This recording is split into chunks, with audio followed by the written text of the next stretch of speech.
লাঞ্চে কি কি মেনু হবে তো সেইগুলো নিয়ে চলে আসলাম। তো দেখো লাঞ্চে মাছের মাথা দিয়ে কচুর লতি হবে, আর সেই জন্য সব সবজিগুলো আমি আগে থেকে কেটে নিয়েছি, কেটে গুছিয়ে নিয়েছি, তাতে রান্না করতে সুবিধা হবে।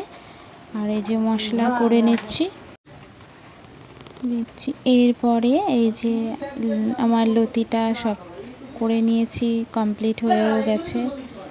তো দেখো লাস্টে ধনেপাতা ছড়িয়ে আমি নামিয়ে নিচ্ছি। আমার লতিটা কমপ্লিট হয়ে গেছে পুরোটাই। এবার ইলিশ মাছ নুন হলুদ মাখিয়ে রেখেছি, এখন ইলিশ মাছটা ভেজে নিয়ে সেটা রান্না করব। এই বর্ষায় ইলিশ মাছ হবে না সেটা কি কখনো হতে পারে?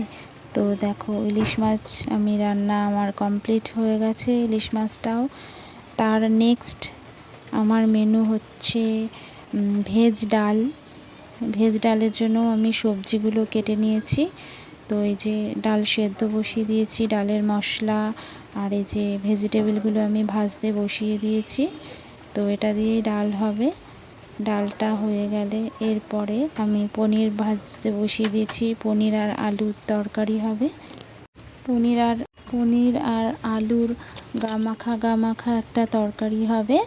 তো মানে কষা কষা যেটাকে বলে। তো এই পনির আলুর তরকারিটাও আমার হয়ে গেল। তো আজকের মেনু এই পর্যন্তই।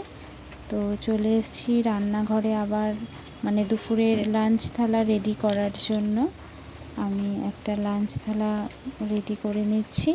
সব কিছু নেব না এটার মধ্যে, শুধু ইলিশ মাছ আর লতিটাই নেব। নিয়ে আমার সোনা বাবাকে খাওয়াবো, তার জন্য আমি রেডি করে নিলাম ওর থালাটাই। তো চলো ওকে আমি খাইয়ে দিয়ে আসি। সকলকে গুড আফটারনুন।